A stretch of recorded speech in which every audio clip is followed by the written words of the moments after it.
எல்லாருக்கும் வணக்கங்க. இன்றைக்கி முக்கியமான சில ஆன்மீக குறிப்புகள் பற்றி பார்க்க போகிறோம்.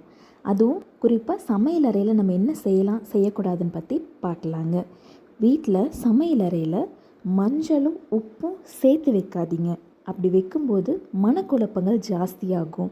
தனித்தனியாக வேறு வேறு இடங்களில் நம்ம வச்சுக்கலாம்.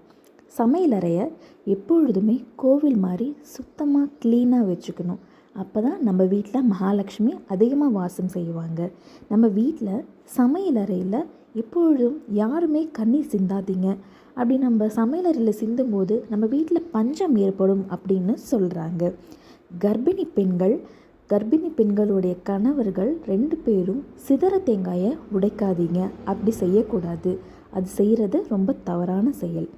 கர்ப்பிணி பெண்களுடைய கணவர்கள் கடலில் குழந்தை பிறக்கிற வரைக்கும் கடலில் நீராடக்கூடாதுங்க. அது தவறான செயல். நம்ம வீட்டில் இருக்கக்கூடிய புளியை யாருக்கும் தானமாக கொடுக்காதீங்க. அதற்கான காசு வாங்கிட்டு நீங்கள் கொடுங்க. அதுதான் நல்ல முறை. நம்மளுடைய கிழிந்த ஆடைகள், கிழிந்த குடைகளை யாருக்கும் தானமாக தராதீங்க. அது நமக்கு அதீத பாவங்களை சேர்க்கும். நல்ல ஆடையை வாங்கி கொடுங்க. தேங்க்யூ.